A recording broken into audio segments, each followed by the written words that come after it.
एक बार की बात है, अयोध्या के शानदार किंगडम में एक इंसाफ पसंद और नोबल राजा दशरथ रहते थे। वो विजडम और कंपैशन से राज करते थे, लेकिन उनके दिल में एक गहरी उदासी थी, क्योंकि उनकी तीनों रानियों के कोई बच्चे नहीं थे। कौशल्या, कैकेयी, सुमित्रा। सालों की प्रेयर्स और एक महान सेक्रेड रिचुअल के बाद उनकी सबसे गहरी विश पूरी हुई। महल, जो इतने टाइम से शांत था, जल्द ही 4 नए राजकुमारों की जॉयफुल आवाजों से गूंज उठा। सबसे बड़े, जो रानी कौशल्या के बेटे थे, वो एक्सेप्शनल रेडियंस और काल्म वाले बच्चे थे। उन्होंने उनका नाम राम रखा। उनकी प्रेजेंस से ही किंगडम में जेंटल, डिवाइन लाइट भर गई। राम ने सबका दिल जीत लिया।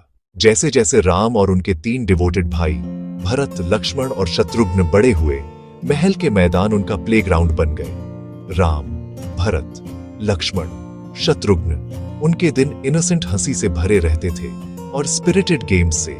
चारों भाइयों का प्यार और लॉयल्टी, एक बंधन जो लेजेंडरी बना। राम नेचुरल लीडर थे, जेंटलनेस और केयर से लीड करते।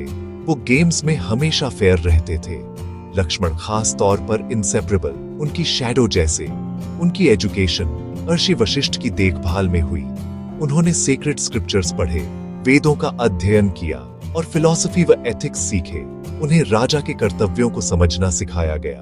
राम एक्सेप्शनल स्टूडेंट, कीन और फोकस्ड, बुद्धि के साथ डीप विजडम भी। उनकी शिक्षा स्कॉलरली से आगे, मार्शल आर्ट्स भी। धनुष तीर में नेचुरल ग्रेस, पर कभी एरोगेंस नहीं। माँ कौशल्या ने ट्रूथ, कंपैशन और राइचसनेस के वैल्यूज भरे। सिखाया कि ट्रू स्ट्रेंथ पावर या वेल्थ से नहीं, प्योर हार्ट और ऑनेस्टी से आती है। राम ने वचन दिया, हमेशा सच बोलेंगे और सही के लिए खड़े रहेंगे। उनकी सिंप्लिसिटी और इक्वालिटी लोगों के लिए बीकन ऑफ होप। अयोध्या में शांतिपूर्ण और आइडिलिक जीवन विश्वामित्र के आगमन से बदल गया। वे इमेंस स्पिरिचुअल पावर और फायरी टेम्परामेंट के लिए प्रसिद्ध थे। उनकी उपस्थिति ने सम्मान और घबराहट पैदा की। वे जंगल में सेक्रेड यज्ञ कर रहे थे। राक्षस अपवित्र करते, आर्षियों पर हमला करते। दशरथ ने सेना दी, पर विश्वामित्र ने राम और लक्ष्मण को मांगा। राम अभी किशोर थे, पर उनकी आंखों में शांत दृढ़ संकल्प था। वशिष्ठ की सलाह पर भारी मन से अनुमति मिली। राम लक्ष्मण गुरु संग जंगल की ओर चले। भाग्य का पहला कदम। ताड़का का शापित अंधेरा जंगल डर की आभा से भरा। ताड़का भयंकर राक्षसी, आतंक, मौत, विनाश, मलेवोलेंट प्राणी। योद्धा का कर्तव्य इनोसेंट की रक्षा। राम का संकल्प मजबूत हुआ। ताड़का प्रकट हुई, भयानक दहाड़, राक्षसी आकृति, भयंकर लड़ाई, डार्क मैजिक, चट्टाने, पेड़ बरसे।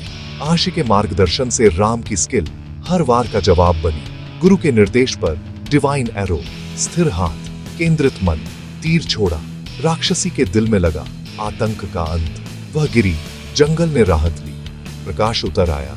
आर्शिव स्थानियों ने राम की साहस और कौशल की प्रशंसा की। एक मील का पत्थर। वे सिद्धाश्रम पहुंचे। यज्ञ शुरू हुआ। कई दिनों तक पहरा, धनुष तैयार। यज्ञ सफल होने पर विश्वामित्र प्रसन्न हुए। यात्रा जारी थी। वे मिथिला चले, जहां राजा जनक स्वयंवर रचा रहे थे। सीता, धरती की कन्या, भूदेवी की पुत्री, सौंदर्य, ग्रेस और वर्च्यू की मूर्ति। स्वयंवर के भव्य प्रबंध। राजा जनक ने प्रतिज्ञा की, जो धनुष उठाकर डोरी चढ़ाएगा वही वर। देश भर के दावेदार आए, पूरी ताकत लगाई, कोई हिला न सका। सभा चिंतित। तब आर्षि ने राम की ओर इशारा किया। राम विनम्रता से बढ़े। पहले गुरु को प्रणाम, फिर धनुष को। उन्होंने रेवरेंस और सीरीन कॉन्फिडेंस से धनुष उठाया। सभा स्तब्ध। डोरी चढ़ाने को दबाव दिया। शिव का धनुष गगनभेदी ध्वनि से टूट गया। उत्सव की गूंज, जनक हर्षित। सीता आगे बढ़ी, राम के गले में माला डाली, उन्हें अपना पति चुना। दिव्य मिलन का भव्य जश्न। यह विवाह स्ट्रेंथ, ग्रेस, राइचसनेस और डिवोशन का परफेक्ट कमिंग टुगेदर।